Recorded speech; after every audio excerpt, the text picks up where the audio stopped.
Sejahtera Malaysia, selamat tengah hari, selamat petang, salam sejahtera. Nadi denyut rakyat bergema di channel ini. Dedah jangan tak dedah, dedah sampai terdedah. Kita dedah dengan bukti kukuh, kita dedah dengan kebenaran. Terima kasih kerana terus bersama-sama di dalam channel ini. Pastinya pendedahan demi pendedahan. Kali ini aku bukan nak dedah, cuma aku nak tanya balik sajalah. Kita nak imbas semula. Ada beberapa perkara yang pelik tapi benar dan perlu dijawab oleh orang-orang yang berkenaan. Pertama, tuan-tuan dan puan-puan, pada 7 Mac 2018 yang lalu, 7 Mac 2018 yang lalu telah dimasukkan di berita harian online atau BH online di bharian.com.my. Ini beritanya saya sisipkan untuk kamu. Tajuknya, Jolo tiada kaitan dengan 1MDB, kata KPN, 7 Mac 2018 yang lalu. Jadi, siasatan polis pada ketika itu katanya mendapati tiada keterangan kukuh untuk mengaitkan Low Tech Jo dengan keputusan dan urus niaga yang dibuat oleh Syarikat Pelaburan Strategik Wan Malaysia Development Berhad 1MDB.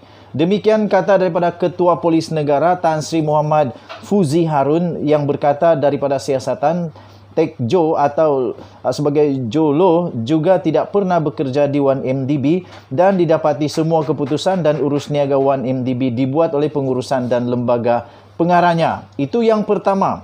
Katanya tidak ada kaitan dengan 1MDB. Kedua, pada 16 Mac 2015, jauh sebelum tarikh 2018 itu, ada satu kenyataan daripada siapa lagi? Kalau bukan bosku, Datuk Seri Najib Tun Razak. Ini saya sisipkan sekali lagi. Saya ambil berita ini daripada astroawani.com. Astroawani.com. Tengoklah, tengok. 16 Mac 2015. Najib kata Jolo tiada kaitan dengan 1MDB. Demikian kata Datuk Seri Najib Tun Razak, tadi Ketua Polis Negara pada ketika itu 2018. Kali ini 2015, Datuk Seri Najib Tun Razak, Perdana Menteri Malaysia, kata Jolo tiada kaitan dengan 1MDB. Perdana Menteri Datuk Seri Najib Tun Razak pada hari itu berkata Low Tech Jo atau Jolo tidak mempunyai sebarang kaitan dengan One Malaysia Development Berhad atau 1MDB. Sebaliknya, kata Perdana Menteri itu, Najib berkata semua keputusan dan urus niaga 1MDB dibuat oleh pengurusan dan lembaga pengarah 1MDB. Kata Najib Razak, Encik Low Tech Jo tidak pernah bekerja di 1MDB dan semua keputusan dan urus niaga 1MDB dibuat oleh pengurusan dan lembaga pengarah One Malaysia Development Berhad. Demikian kata Najib di dalam satu jawapan secara bertulis menjawab soalan daripada Ahli Parlimen Wangsa Maju pada ketika itu, Datuk Dr. Tan Ki Kwong. Ini beritanya 16 Mac 2015. Terkini. Yang ini yang Najib nak jawab ini. Baru sebentar tadi, 1 Mac 2022. 1 Mac 2022 pukul 11:01 pagi tadi, ada satu berita daripada Malaysia Kini. Ini saya sisipkan beritanya. Tengoklah. Jolo kata duit bon ketiga 1MDB untuk danai PRU13. Demikian kata Lesner. Waduh, ini pening. Jadi sekarang macam mana? Ada kaitan, tak ada kaitan, tak tahu. Apa pendapat kamu? Kamu komenlah. Bekas pegawai bank iaitu Goldman Sachs, iaitu Tim Lesner memberi keterangan bahawa dia dan rakan sekerjanya ketika itu iaitu Raja Eng tidak menerima sogokan daripada bon ketiga yang mereka kumpulkan untuk 1MDB yang bernilai tak banyak pun, 3 bilion saja US dollar. 3 kali 4 lebih kurang 12 bilion ringgit Malaysia. 12 bilion ringgit Malaysia, walaupun telah meraih berjuta-juta sogokan daripada 2 bon yang diperolehi sebelum ini.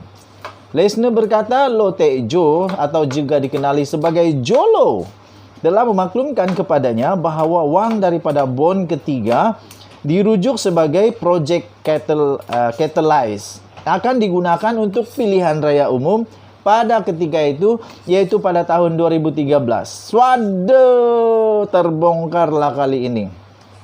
Dia mendedahkan perkara ini semasa beliau memberikan keterangan sebagai saksi utama di dalam perbicaraan terhadap Eng. Pada 24 Februari tahun 2022 yang lalu di New York. Ingat, di New York, bukan di Malaysia. Di New York.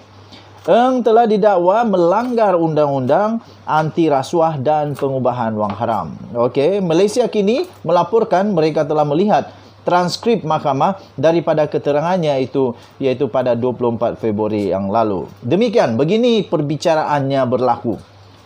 Pendakwa Drew Roll berkata, adakah anda mempunyai pemahaman mengapa untuk perjanjian ini anda tidak dibayar untuk catalyze? Lesner menjawab, dia iaitu Loh Teck Joe berkata kepada Roger dan saya, kata tim Lesner, bahawa ada pilihan raya di Malaysia akan datang dan semua wang yang datang daripada Project Catalyze itu perlu digunakan untuk pilihan raya itu, untuk tujuan pilihan raya. Aduh, dan tiada ruang untuk mendapat sokongan. Ini kerana perlu membiayai pilihan raya itu daripada Project Catalyze. Kalau kamu mau baca seterusnya, sila masuk Malaysia Kini. Seterusnya, satu lagi. Pakcik-makcik, uncle-uncle sekalian, kamu komen dulu. Satu lagi, ini saya sisipkan satu lagi daripada BH Online juga, 25 Februari tahun 2022 yang lalu, baru saja.